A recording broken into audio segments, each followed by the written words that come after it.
Welcome to the Pivot with Passion podcast. Hi, I'm Penny Castleman.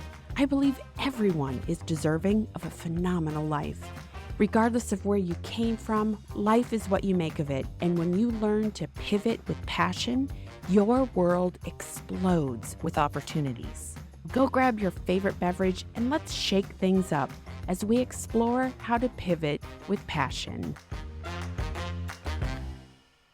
Hello, director. Welcome to another episode. And yes, let's take a moment and remind ourselves we are the director of our lives.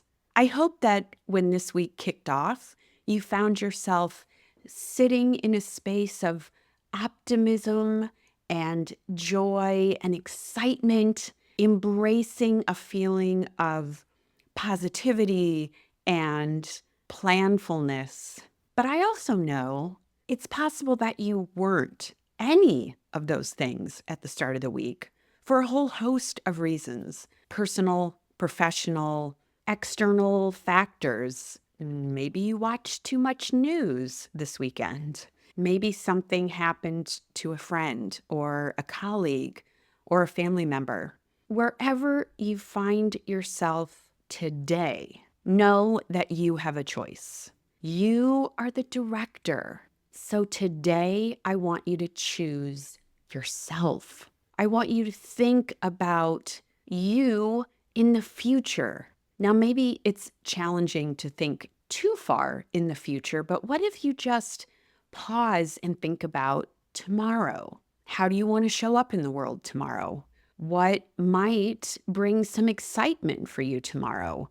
Would help you feel more grounded or planful or successful when tomorrow rolls around. Once you've done that, take it out a little further and then further again, because too often we are caught up in the moment of the day. And yes, there is wisdom in being present for every moment of your life. However, in order to achieve anything that you want in life, you have to take a longer look at what it is you're going after. You have to think about you in the future.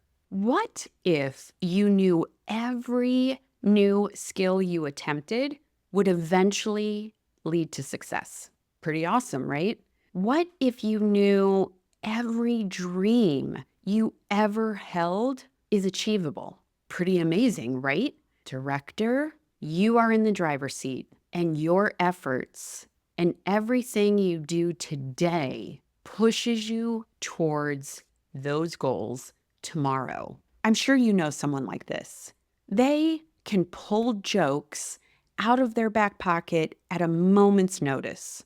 I do not, at this moment, have that skill. You could tell me a joke today, and in 1 week, tell me the joke again, leave out the punchline, and I would not be able to tell you what it is. Now, as soon as you shared it with me, I would laugh and go, oh yeah, now I remember.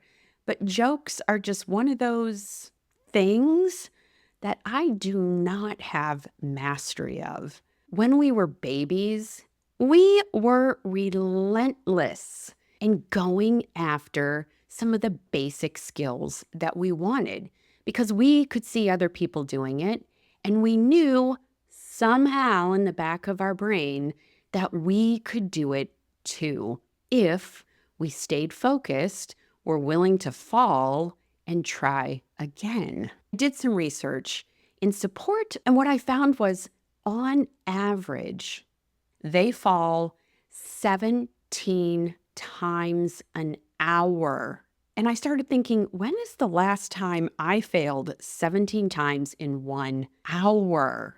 I came up short. I thought, well, maybe when I was a baby, learning to walk is the last time I failed 17 times in 1 hour. That was my attempt at a little metaphor to help you understand how all the actions that you take today help further your goals and ambitions for tomorrow. Because I'm guessing, just going out on a limb here, that you now walk freely through the world to get you from point A to point B without falling. You have mastered that skill.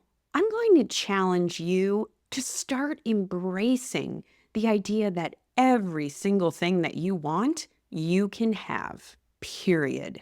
It just means you've got to harness the belief in yourself. You've got to have a great vision. You've got to be willing to take action and be okay with falling, but embracing the idea that when you try again, you will eventually move towards success.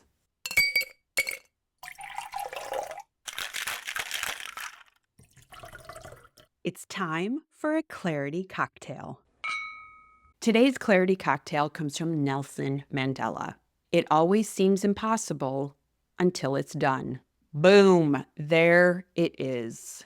I love it because that is every single thing that has brought you to where you are today. Think about it. When you went to college, did you ever have a moment where you thought, I am never going to graduate? I hate the class I'm in, and I don't see how I'm going to pass. Or perhaps you wanted to learn a new language and you started down the path of mastery and thought, oh, there is no way. Everything I'm doing to try to learn this language, I sound wrong.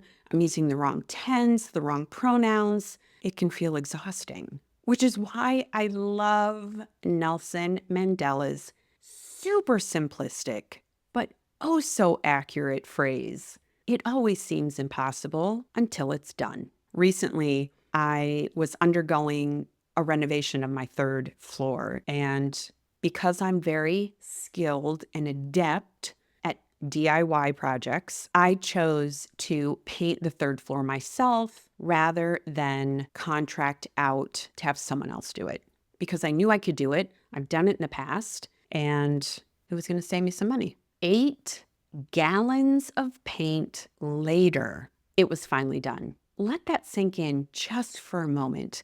If you have ever attempted to paint a bedroom or paint a hallway, you know that painting is not for the faint of heart. Let me tell you that after putting up 5 gallons of paint on the wall, realizing I still needed more paint, it felt impossible in the moment. For weeks, every spare moment I could find in a day, I would go upstairs.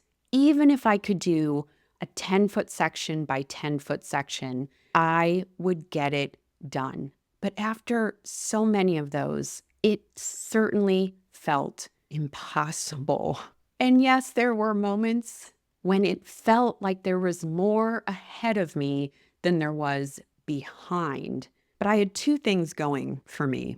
1, I knew I had the skill. And 2, I had a deadline.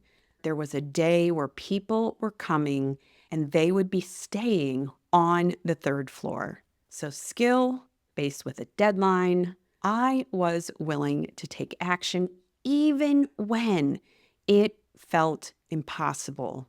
And today I am damn proud of that 3rd floor paint job. It looks amazing. And suddenly being on the other side of all of that effort, the angst, the frustration, the idea that I almost wanted to give up has faded from memory, and I fully embrace where I am today. As you reflect on your last week, your last month, the last decade, I know that you have moments where this Nelson Mandela quote outlines it perfectly. It always seems impossible until it's done. And now, back to the episode. Cheers.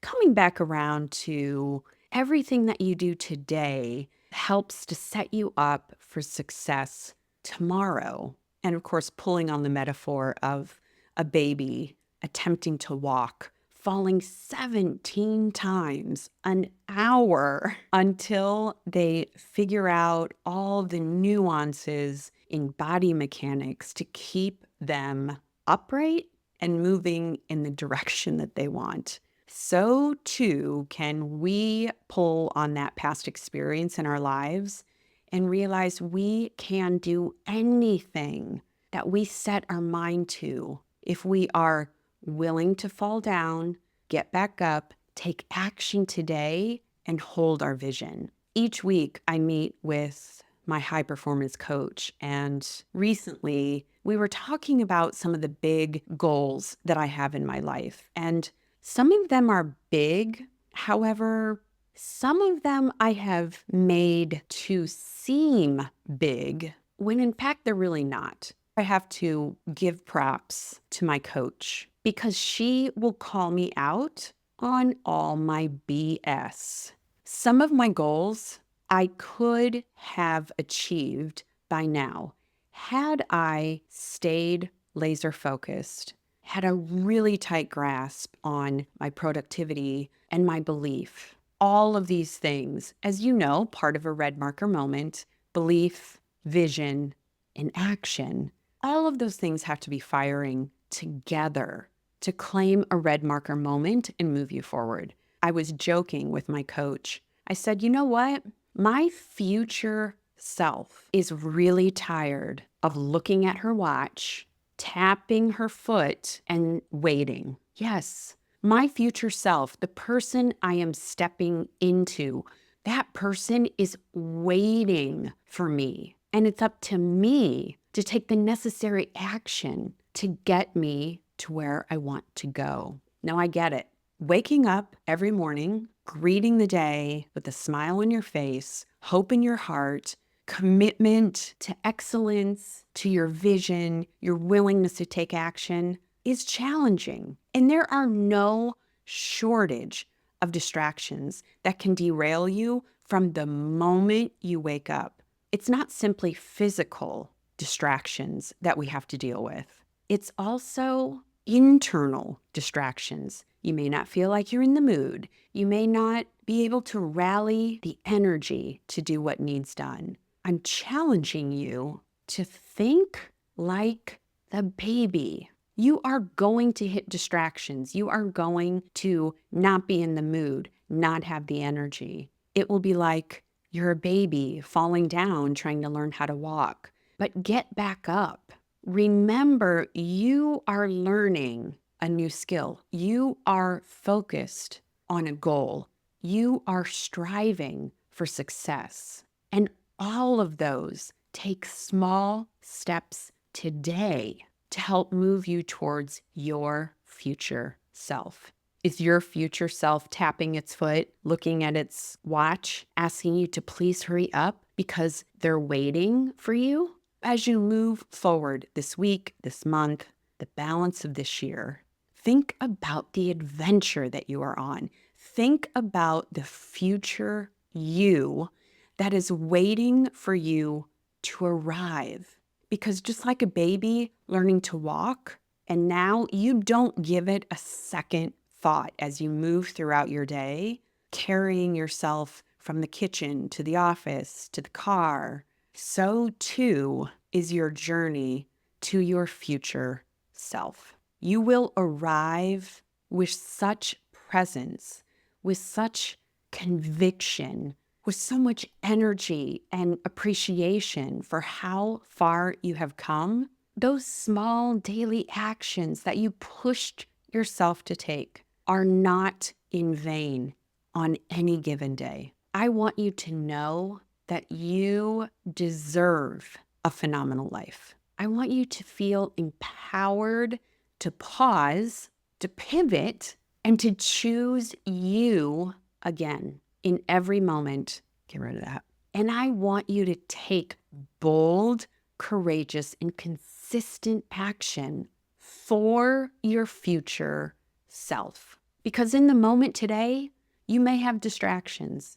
You may not be in the mood. You may not have the energy. But make no mistake that everything we are going after might seem impossible, but only up until the moment it's done. Until next week, director, go pick up a red marker. Claim your phenomenal future life and go for it. Friend, thanks for listening to this episode of Pivot with Passion. If you've been feeling stuck, exhausted, or frustrated, this is your permission slip to go grab a red marker and claim the life you desire and deserve. If you enjoyed this episode, share it with a friend, and then hop over to rate and review the show on Apple Podcasts. Because my goal is to put a red marker in everyone's hand, and I need your help to spread the word and make that happen. Until the next episode, go grab a red marker, get excited for your future, and make your first move to pivot with passion.